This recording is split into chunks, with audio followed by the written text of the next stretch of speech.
Hoy vamos a tratar de entender básicamente cuál es la diferencia cuando uno come hamburguesa y cuando come una hamburguesa, uno básicamente puede tener hamburguesas que son muy jugosas, es decir, que cuando yo las muerto se esparce todo el jugo en mi boca, pero también yo puedo tener hamburguesas que son muy secas, que cuando yo las consumo como que esa carne se siente más como arenosa en vez de jugosa.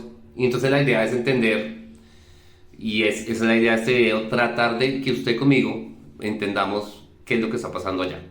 Que está compuesta la carne, pero la carne no está sola, porque una carne, el conjunto de la carne como tal, pues viene acompañado siempre de grasa. Y la grasa juega un papel en un animal. O sea, es importante para los seres vivos. Nosotros tenemos grasa y para nosotros es importante la grasa.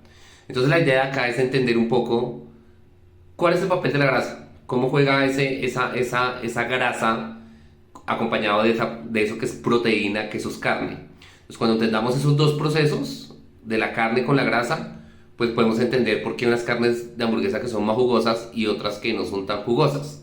Pero para eso tenemos que ver toda la hamburguesa y también tenemos que hablar un poquito de la historia de la hamburguesa, porque si no entendemos la historia de la hamburguesa, pues pues camelludo, porque tenemos que entender todo el contexto de la hamburguesa.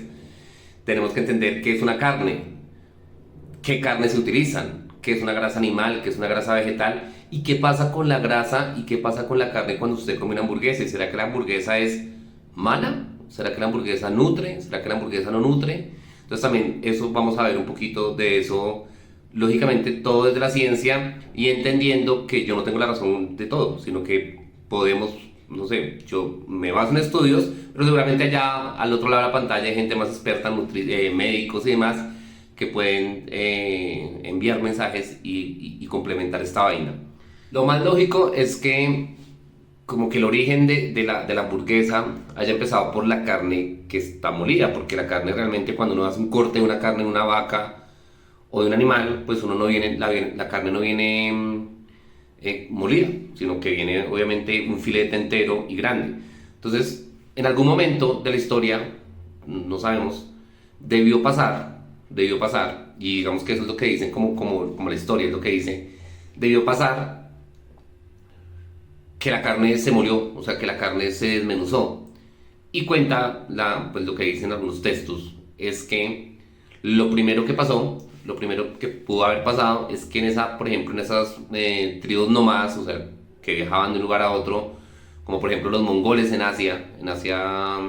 toda la parte de Asia, lo que pudo haber pasado es que, digamos que ellos almacenaban, como viajaban mucho tiempo, pues tenían que almacenar la carne, y entonces generalmente la almacenaban, digamos, debajo de la silla del caballo o algo así, y esa carne se iba triturando.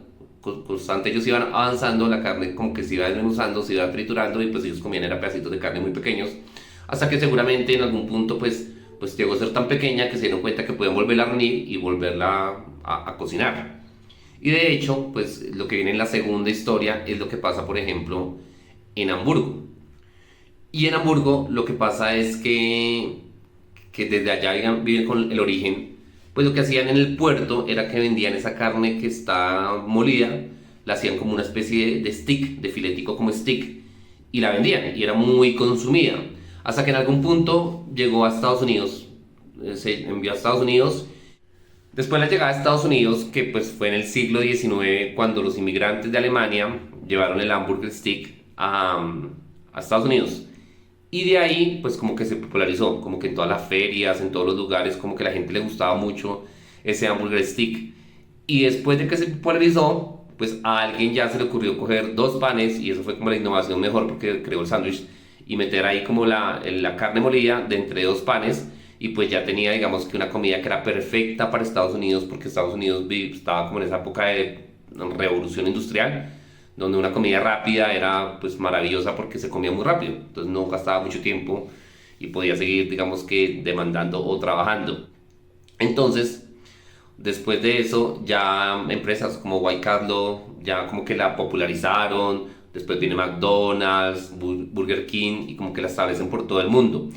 Y finalmente, pues la hamburguesa se coloca como un icono en muchos chefs, muchos restaurantes, y cada uno haciendo su diferente, como su variedad de hamburguesa, cambiándole muchas cosas, pero se vuelve como un símbolo, entonces como que todo el mundo quiere cuál es la mejor hamburguesa, cómo se hace, y pues digamos que aquí es donde vamos a empezar a entender un poquito que vamos a partir nosotros, pero de pronto a alguien le gusta, vamos a partir nosotros de que la hamburguesa bien hecha es una hamburguesa que tenga carne jugosa, no una hamburguesa que tenga carne seca. Pero si a alguien le gusta la carne seca, hamburguesa con carne seca, que sea arenosa, pues no hay problema. Yo acá estoy partiendo de eso. O sea, es como, creo que una opinión personal, pero creo que también no es una opinión personal, sino sensorial, porque cuando uno tiene jugos, pues los jugos expresan más el sabor en toda la boca, y ese sabor que se expresa más en toda la boca, pues básicamente lo que va a hacer es que va a llegar a nuestro cerebro de mejor manera. O sea, vamos a tener un sentido del sabor mucho mejor. Entonces, eso es lo que vamos a ver a continuación. Vamos a empezar por la carne. Vamos a analizar la carne y después miramos los complementos que tiene la hamburguesa para hablar de nutrición. Pero empecemos por la carne y empecemos a entender cómo desarrollar esa carne que se llama jugosa desde la ciencia. ¿Listo? Para poder entender la carne bien, toca entender que es una especie. Y ya vamos para allá. Entonces, en biología, cuando uno habla de especie, uno habla de que una especie es un grupo que tiene aislamiento reproductivo. ¿Qué quiere decir eso? Que es un grupo que solo se puede reproducir entre ellos. Ejemplo, por ejemplo, yo digo que los perros y los lobos son de la misma especie, porque si yo cojo un perro y lo reproduzco con un lobo, su hijo va a salir fértil, o sea, los hijos van a poder volver a tener descendencia. Entonces ellos hacen parte de una misma especie. Pero, por ejemplo, los seres humanos con los micos no podemos reproducirnos, porque no tenemos primero ni el órgano reproductor perfecto para encajar, y seguramente sus espermatozoides no encajan tampoco con el óvulo, o sea, no se va a poder. Entonces, como no se puede, decimos que los humanos somos de una especie y, digamos, los simios o otro tipo es de otra especie. Por ejemplo, un caballo y una cebra, uno dice es de otra especie porque cuando ellos se pueden reproducir, pero cuando se reproducen, su hijo nace y su hijo no se puede reproducir, sale estéril. Entonces digamos que ahí en ese caso decimos que el caballo y la cebra son de dos especies diferentes comparados con el perro. ¿Y por qué estoy hablando de especies? Porque ya entendiendo que una especie es como el grupo de individuos que se puede reproducir entre sí, pues hay una clasificación un poquito más abajo en los animales. Y es como una subclasificación de la especie, y entonces se llaman razas. Y las razas ustedes las conocen, por ejemplo, en el caso general en los perros, porque en los perros ustedes conocen que hay muchas razas, Doberman, eh, Rottweiler, Labrador, pues son diferentes razas. Y si ustedes ven esas razas, ustedes lo que van a ver es que tienen como características similares que se pueden como agrupar. Entonces yo puedo decir, todos los labradores se parecen y todos los Rottweilers se parecen. Entonces son razas. Las razas sí se pueden reproducir entre ellas. O sea, un labrador se puede reproducir con un Rottweiler y va a tener descendencia bien. Pero son diferencias significativas generalmente hechas por selección natural, por el ser humano, porque hemos como adaptado, nos ha gustado esas características y reproducimos los mismos individuos entre ellos para que dejen características exactamente igual o parecidas. Pero son de la misma especie, pero son de razas diferentes. Las razas sí se pueden reproducir entre ellas y dejan descendencia fértil. Si yo uno o dos perritos, pues van a dejar una raza que genera descendencia fértil. Les propongo algo, que veamos dos razas, ahora sí, ya que entienden, digamos, la diferencia entre especie como tal y raza, dos razas de ganado. ¿Y dos razas por qué? Para que veamos las diferencias en el tipo de carne y podamos seguir avanzando sobre la hamburguesa, que es lo que estamos hablando. Para poder comparar como las dos razas de carne, lo primero que tenemos que ver es el marmoleo. Y el marmoleo es como esa grasa que está dentro del músculo, no en la parte externa, sino que, digamos que algún tipo de carne tiene mucha más grasa dentro de las vetas internas, dentro de los músculos internos, y eso se llama marmoleo. Y eso es importante porque resulta acontece que el marmoleo define, por ejemplo, la calidad, digamos que en Estados Unidos es muy importante, y eso define, dependiendo del tipo o la cantidad de marmoleo, se pueden definir como tres características de control de calidad, por ejemplo, que es Prime, Choice y Select, por un lado. Por otro lado, es mucho más tierna porque esa grasa que está interna, pues lo que permite es que se rompan más fibras musculares, por ende la carne es como mucho más tiernita. Y por otro lado, tenemos que dentro, como esas vetas, esas cositas de grasa cuando no sé, se asa la carne o se coloca a la parrilla, pues lo que va a pasar con ellas es que esa grasa se va a derretir. Y cuando esa grasa se derrite, lo que hace es que la carne sea mucho más jugosa y pues digamos que contenga mucho más sabor. Y entonces aquí yo les traje dos tipos de razas, hay muchas, pero pues tocaría estudiarlas o alguien que sea experto en ganado, pues que las estudie por aparte.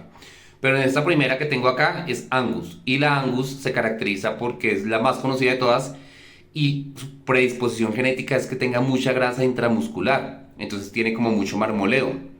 O sea que es muy tierna, es muy jugosa y es una carne que se reconoce a nivel mundial porque tiene muy buena calidad.